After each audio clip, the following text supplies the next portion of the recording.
Se você começou uma obra sem arquiteto, provavelmente achou que estava economizando. Compra piso antes de definir layout, escolhe o revestimento antes de escolher onde vai usar, faz a compra antes de definir. E aí descobre que não taxa, ou comprou a metragem errada.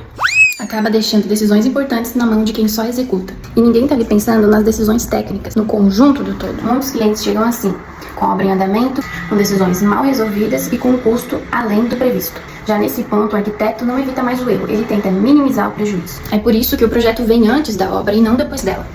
Planejar custa muito menos do que corrigir.